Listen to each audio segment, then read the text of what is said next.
Hi, this is Nadia from LifterLMS, and in this video, I'll show you that how you can change the number of columns displayed on the course and membership catalog page.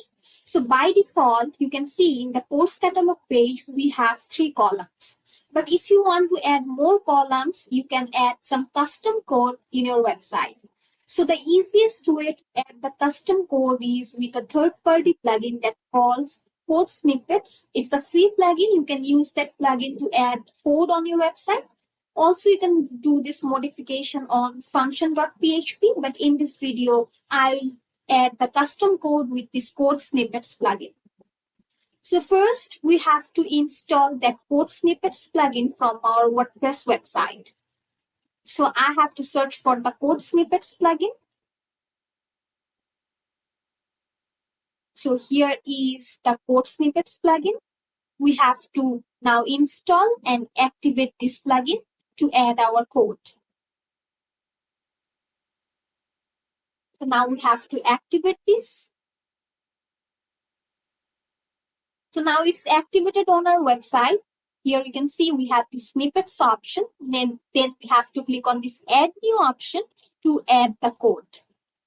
Also, if you search for custom columns in LifterLMS, you will get the documentation where you will get the code. So if I scroll, so here is the link. You can see how can I change the number of columns. So in this documentation, you will get the custom code that you can easily use on your website to add the custom columns.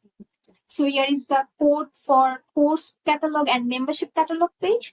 So I have to just copy this code and I have to add this here and I have to add a title. And then we have to change this number as I want 4 columns. That's the reason I'm selecting 4. If you want 5 or 6, you can add that. If you want 2 columns, you can add that as well. But if you need 7 columns or more than that, then you have to do some custom CSS code as well, because LifterLMS supports 6 columns maximum.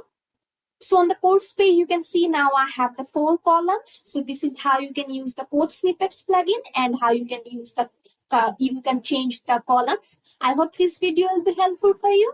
Thanks for watching.